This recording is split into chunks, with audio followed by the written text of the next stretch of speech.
নমস্কার বন্ধুরা, জ্যোৎস্নার পাকশালায় আপনাদের সকলকে স্বাগত। আশা করি সকলে ভালো আছেন এবং সুস্থ আছেন। আজ আমি আপনাদেরকে দেখাবো বাঙালির চিরপরিচিত সকলের পছন্দের একটি রেসিপি, সরষে ইলিশ। সরষে ইলিশ আমরা সকলেই কম বেশি রান্না করতে জানি, কিন্তু আমি কিভাবে বানাই সেই রেসিপি আজ আমি শেয়ার করব। এখানে আমি 700 গ্রাম ওজনের একটা ইলিশ মাছ ভালো করে আঁশ ছাড়িয়ে পরিষ্কার করে ধুয়ে নিয়েছি।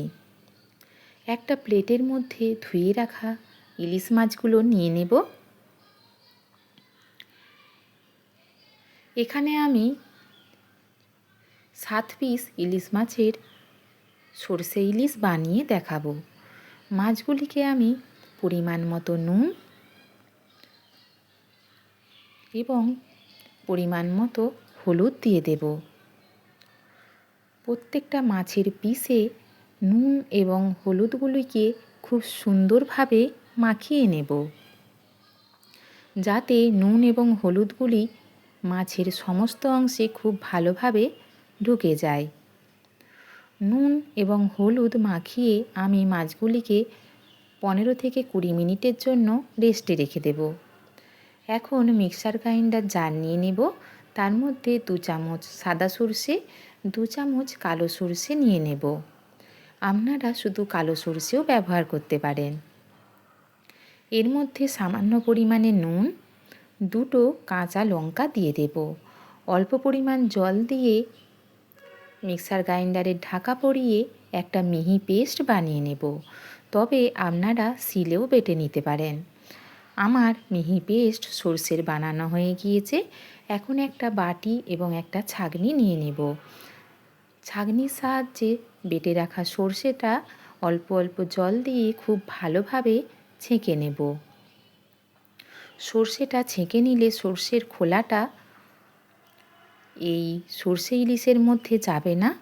সরষের খোসা রয়ে গেলে অ্যাসিড হবার সম্ভাবনা থাকে। সরষের খোসাটা ছেঁকে নিলে গ্রেভিটা খেতেও ভালো লাগে এবং অ্যাসিড হবারও প্রবণতা থাকে না। এখন আমি কড়াই গরম করে পরিমাণ মতো সরষের তেল দিয়ে দিয়েছি। তেল গরম হয়ে গেলে ছোট চামচের হাফ চামচ কালো জিরে দিয়ে দিয়েছি। কালো জিরেটা 5 সেকেন্ড একটু ভেজে নেবার পরে 1 চামচ ছোট চামচের 1 চামচ হলুদ গুঁড়ো, হাফ চামচ লঙ্কার গুঁড়ো দিয়ে দিয়েছি। সেগুলো একটু নাড়াচাড়া করে নেবার পরে আমি 1.5 কাপ পরিমাণ জল অল্প অল্প করে দিয়ে দিয়েছি, যাতে মশলাটা পুড়ে না যায়। গ্যাসের ফ্লেম লো টু মিডিয়ামে রেখে সমস্ত রান্নাটি আমি করে নেব। যখন জলটা ফুটে উঠবে এর মধ্যে খুব সামান্য পরিমাণে নুন দেব। নুনটা বুঝে দিতে হবে। সরষে বাটার সময় নুন দিয়েছিলাম, মাছে নুন দিয়ে রেখেছি। নুনটা দিয়ে দেবার পরে সমস্ত নুন এবং হলুদ মাখিয়ে রাখা মাছের পিসগুলি এক এক করে ঝোলের মধ্যে দিয়ে দেব। মাছগুলি দিয়ে দেবার পরে গ্যাসের ফ্লেম মিডিয়ামে রেখে 5 মিনিট মাছগুলিকে ফুটিয়ে নেব। 5 মিনিট পর মাছগুলিকে উল্টে দেব। ইলিশ মাছ খুব নরম হওয়ায় এই রান্না করতে বেশিক্ষণ সময় লাগে না। খুব সাবধানে হালকা করে মাছগুলিকে উল্টাতে হবে। 5 মিনিট মাছগুলি ফুটে যাবার পরে মাছগুলিকে উল্টে নিলাম।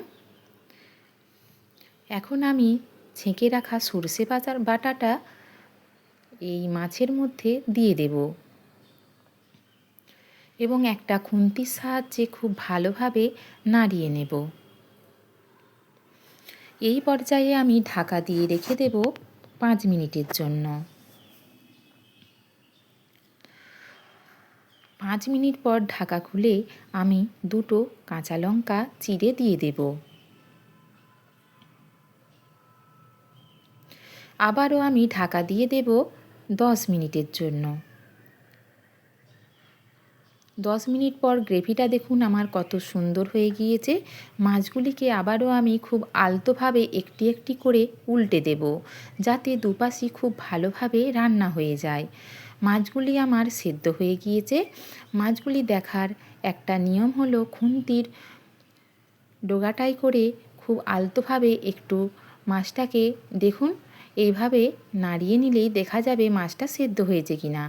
মাছটা আমার খুব সুন্দরভাবে সেদ্ধ এবং রান্না হয়ে গিয়েছে। এই সময় আমি 2টো কাঁচা লঙ্কা দিয়ে 2 মিনিট রেখে দেব, যাতে কাঁচা লঙ্কাটা গ্রেভির মধ্যে এর স্বাদ এবং গন্ধ ঢুকে যায়। আমার সর্ষে ইলিশ একদম তৈরি। এই সময় আমি 2 চামচ কাঁচা সর্ষের তেল দিয়ে দেব। গ্যাসের ফ্লেম বন্ধ করে দিয়ে খুন্তির সাহায্যে সর্ষের তেলটাকে নাড়াচাড়া করে আমি 10 মিনিটের জন্য স্ট্যান্ডিং টাইমে রেখে দেব। আমার সর্ষে ইলিশ একদম তৈরি। আপনারা আমার এই রেসিপি ফলো করে বাড়িতে অবশ্যই একবার সর্ষে ইলিশ বানিয়ে খাবেন। এটা খেতে জাস্ট অসাধারণ হয়। আমার রেসিপি দেখার জন্য নমস্কার।